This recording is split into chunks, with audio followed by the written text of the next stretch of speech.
बिस्मिल्लाहिर्रहमानिर्रहीम अस्सलाम वालेकुम defence lovers, welcome to defence analysis PK. हाजिर एक नई एपिसोड के साथ। आज मैं बात करूंगा रशिया की तरफ से पैट्रियट एयर डिफेंस सिस्टम की डिस्ट्रक्शन के ऊपर, उसके ऊपर किस किस्म का वेस्ट का रिस्पांस आया है और यूक्रेन इस मामले में क्यों खामोश है। इसके अलावा पैट्रियट एयर डिफेंस सिस्टम कितना केपेबल है और उसके ऊपर किस किस्म के सवालिया निशान मौजूद है। इन तमाम बातों को वीडियो में आगे चल कर डिस्कस करूंगा। तो चलिए वीडियो स्टार्ट करते हैं।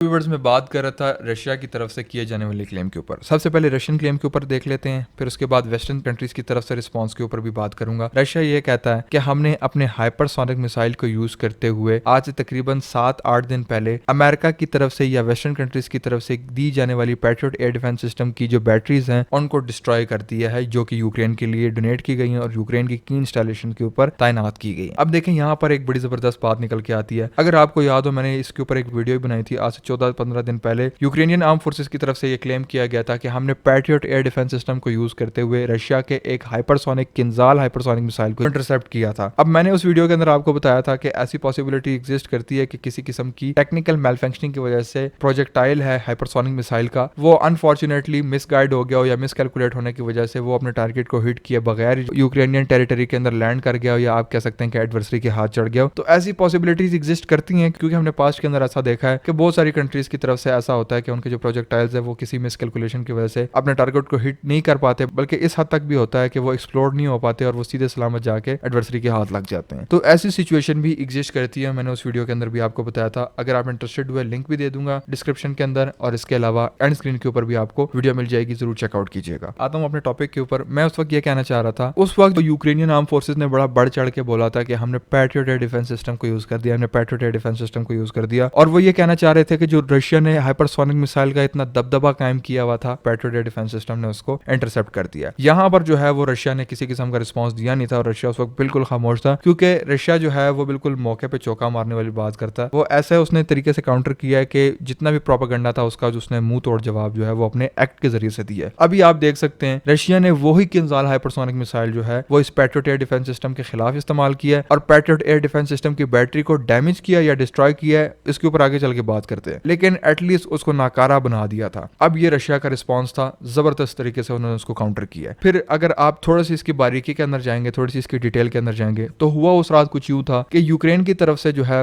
वो 32 लॉन्चर्स या 32 मिसाइल जो है वो उस जगह पे पैट्रियट एयर डिफेंस सिस्टम के साथ लगाए गए थे। तो ऐसी सिचुएशन में जब रशिया ने अपने किंजाल हाइपरसोनिक मिसाइल मिग 31 के ऊपर प्लेस किया और मिग 31 को अपने एयर स्पेस के अंदर एयरबॉर्न किया, और उसके बाद जब वो यूक्रेनियन टेरिटरी के आसपास गए तो यूक्रेन को इस बात की खबर लग चुकी थी कि रशिया ने किसी किस्म का बड़ा जबरदस्त अटैक जो है उसको प्लान किया है और वो डेफिनेटली कीव की तरफ बढ़ रहे हैं या हमारी की इंस्टॉलेशन की तरफ बढ़ रहे हैं। अब इस चीज की एक्चुअल क्लैरिफिकेशन नहीं है कि कीव की जो बैटरी है उसको डिस्ट्रॉय किया गया है, या आप कह सकते हैं कि जो की इंस्टॉलेशन के ऊपर पैट्रियट इस्तेमाल किया गया था उसको एलिमिनेट किया गया, उसको वाइप अप किया गया। तो हुआ कुछ यूं है कि रशिया ने जो है वो अपनी मिग 31 को यूज करते हुए किंजाल हाइपरसोनिक मिसाइल फायर किए और उससे पैट्रियट एयर डिफेंस सिस्टम को डिस्ट्रॉय किया। अब इस सिनेरियो के अंदर पैट्रियट एयर डिफेंस सिस्टम का रिस्पांस किस तरीके से था। पैट्रियट एयर डिफेंस सिस्टम के अंदर 32 प्रोजेक्टाइल्स लगे हुए थे जो कि बेसिकली आने वाले एरियल थ्रेट को न्यूट्रलाइज करते हैं। वो 32 के 32 प्रोजेक्टाइल जो हैं वो मिग 31 के ऊपर लॉन्च कर दिए गए पैट्रियट एयर डिफेंस सिस्टम की तरफ से। लेकिन आप पैट्रियट एयर डिफेंस सिस्टम की काबिलियत तो जरा देखें ना, वो किसी किस्म के मिग 31 को एलिमिनेट कर पाई है, उसको न्यूट्रलाइज कर पाई है, ना उन्होंने किसी भी किस्म का किंजाल हाइपरसोनिक मिसाइल का वॉरहेड या आप कह सकते हैं कि उस प्रोजेक्टाइल को न्यूट्रलाइज किया। किसी किस्म का उन्होंने एडवर्सरी का डैमेज नहीं किया और एडवर्सरी ने काउंटर अटैक करते हुए मिग 31 को इस्तेमाल करते हुए 3-4 जो है वो अपने हाइपरसोनिक मिसाइल फायर करके जो उस वक्त करंट यूज में पैट्रियट एयर डिफेंस सिस्टम की बैटरी थी उसको भी तबाह कर दिया, कमांड स्टेशन को भी तबाह किया और इसके अलावा जो उसका रडार स्टेशन था उसको भी तबाह कर दिया है। देखिए, आपको पता है कि एक सरफेस टू एयर मिसाइल जो भी होता है वो रशिया का हो, वो अमेरिका का हो, वो चाइना का हो या वो किसी भी कंट्री का हो, एक सरफेस टू एयर मिसाइल के अंदर एक होता है लॉन्चर सेक्शन जिसके अंदर प्रोजेक्टाइल्स पड़े होते हैं जो कि एडवर्सरी की तरफ से आने वाली एरियल थ्रेट को न्यूट्रलाइज करते हैं। फिर सेकंड पोर्शन जो होता है वो कमांड एंड कंट्रोल स्टेशन का होता है। ये बेसिकली वो स्टेशन है जिसके अंदर ह्यूमंस बैठे होते हैं जो कि बेसिकली एक्चुअल में हर एक चीज को देख रहे होते हैं, वो देख रहे होते हैं कि किस किस्म का रिस्पांस आ रहा है और वो वो हर एक चीज को बड़ा क्रिटिकली मॉनिटर कर रहे होते हैं। ये surface to air missile battery के साथ लगा होता है। फिर तीसरे नंबर के ऊपर जो चीज आती है वो आती है रडार स्टेशन। रडार स्टेशन आप कह सकते हैं कि पूरे सरफेस टू एयर मिसाइल की आंखें हैं। सरफेस टू एयर मिसाइल जिस भी तरीके से अटैक करता है, होता कुछ यूं है कि रडार पहले एडवर्सरी की तरफ से आने वाले किसी भी प्रोजेक्टाइल को या एयरक्राफ्ट को या किसी भी एरियल थ्रेट को जो है वो डिटेक्ट करता है। फिर कमांड एंड कंट्रोल स्टेशन की तरफ सिग्नल्स जाते हैं। फिर जब वो उस चीज को देखते हैं कि वो किस किस्म का थ्रेट है, फिर surface to air missile battery की तरफ सिग्नल पास आउट करते हैं कि आप इसके ऊपर फायर करें या ना करें। तो ये जितना भी सारा सिस्टम है ये बेसिकली एक सरफेस टू एयर मिसाइल की तरह काम करता है। तो ये जो तीनों सब सिस्टम्स हैं जिनके बारे में मैंने आपको बताया, जो कि मिलकर एक surface to air missile battery को रन करते हैं, इसके अंदर रडार स्टेशन भी तबाह हो गया,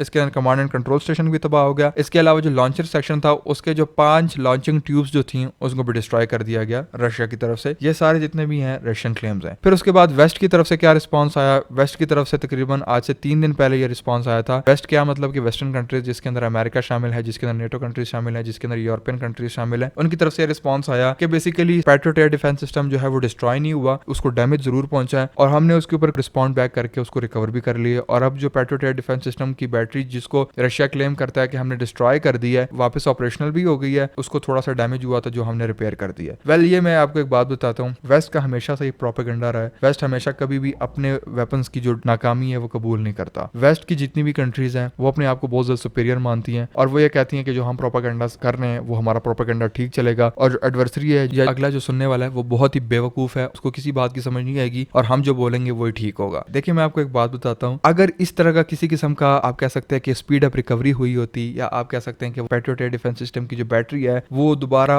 ऑपरेशनल हो गई होती, तो यूक्रेन की तरफ से जो इतनी साइलेंस है, पहले रशिया ने क्लेम किया उसके ऊपर यूक्रेन बिल्कुल खामोश, जो वेस्ट ने उसके ऊपर रिस्पॉन्ड दिया उसके अंदर भी यूक्रेन बिल्कुल खामोश। तो ये जो यूक्रेन की खामोशी है ना, पूरी दुनिया को फख्ता हैरत में उसने डाला हुआ है, क्योंकि एक्चुअल वार जोन तो है यूक्रेन। और वैसे भी अगर यूक्रेन अगर छोटी सी भी कोई चीज कर दे तो उसको इतना बढ़ा चढ़ा पेश किया जाता है ताकि यूक्रेनियन फोर्सेस का मोराल जो है उसको आप किया जाए। तो अब यूक्रेन क्यों नहीं इसके ऊपर रिस्पॉन्ड बैक करता? वो क्यों नहीं कहता कि पेट्रियट एयर डिफेंस सिस्टम वापस रनिंग हो गया या पेट्रियट एयर डिफेंस सिस्टम वापस अपने रूटीन मिशन के ऊपर आ गया? डेफिनेटली हमें भी समझ आती है कि यूक्रेन जो है वो इस वक्त इसीलिए खामोश है क्योंकि उसको पता है कि हमने जो कारनामा किया है उसके ऊपर रशिया बिल्कुल ठीक ही कह रहा है और हमारी खामोशी बनती है। वेस्ट बेशक जो मर्जी कहता रहे, लेकिन यूक्रेन की खामोशी एटलीस्ट इस चीज की गवाही देती है कि जो रशिया ने क्लेम किया है एटलीस्ट वो बिल्कुल सही किया है। एनीवेज ये तो वक्त ही बताएगा कि रशिया की तरफ से क्लेम किया गया था वो ज्यादा दुरुस्त है या पेट्रियट एयर डिफेंस सिस्टम वाकई डिस्ट्रॉय नहीं हुआ था, थोड़ा सा डैमेज हुआ था, जिसके बाद 2 दिनों के अंदर ये वेस्टर्न कंट्रीज ने उसको वापस रिकवर करके यूक्रेन के अंदर ऑपरेशनल भी कर दिया। वक्त के साथ ही पता चलेगा कि किसके क्लेम में कितना ज्यादा दम है। तो व्यूअर्स ये थी आज की वीडियो, आज की इन्फॉर्मेशन होपफुली आपको पसंद आई होगी। वीडियो पसंद आने की सूरत में वीडियो को शेयर, चैनल को सब्सक्राइब और कमेंट सेक्शन में अपनी राय का इजहार करना मत भूलिएगा। वीडियो आखिर तक देखने का बहुत बहुत शुक्रिया। मैं आपसे मिलता हूँ नेक्स्ट वीडियो में, तब तक के लिए अल्लाह हाफिज। पाकिस्तान जिंदाबाद।